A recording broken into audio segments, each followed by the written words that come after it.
این نیهالکان پخته زراعت کشتی تکراری میباشند.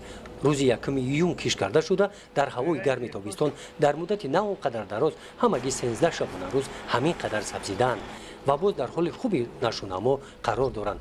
در خواجگی دهقانی به نام رستم جان در جماعت دهاتی به نام بایس ناحیه واسه برای سبزش نیالهای پخته کشتی تکراری خواجگیداران از تمام امکانیت‌ها استفاده می‌نمایند. خواجگی دهقانی رستم جان 25 هکتار زمین کش دارد که از این 20 هکتار این رو کشتی تکراری گذراندیم.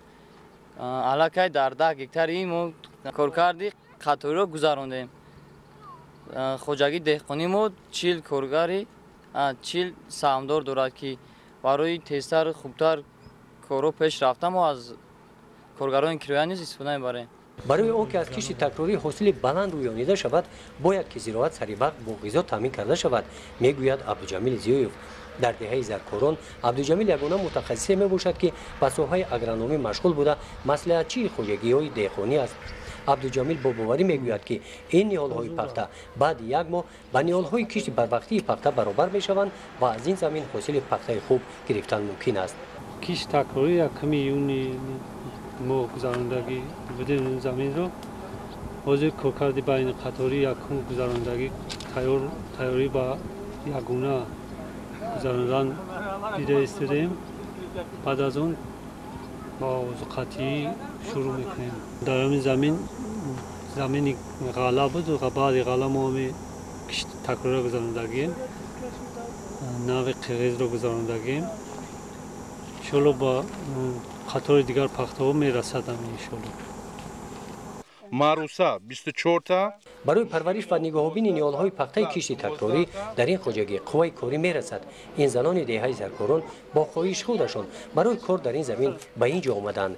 رهبریت خواجگی خواهش آنها را به نوبت گرفته به هر یکی از آنها زمین را جدا کرده داده است. با عوض کار زنان سری وقت با مزد مهنت تامین کرده میشوند.